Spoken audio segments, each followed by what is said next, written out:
How to fix Messenger sound problem. Hello everyone, today I'm gonna show you how to fix this on your Messenger. Just watch this video till the end. Now you have to go and open the settings of your phone, then go directly and open apps option. Here on apps option you have to search for Messenger. Open the Messenger like this when you find it, and click on storage option.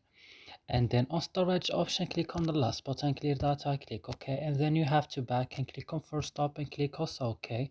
And now go to your Play Store, update your Messenger, and after this your problem will be solved. I hope guys this video is helpful for you. Don't forget to like, subscribe in our channel. See you in another video.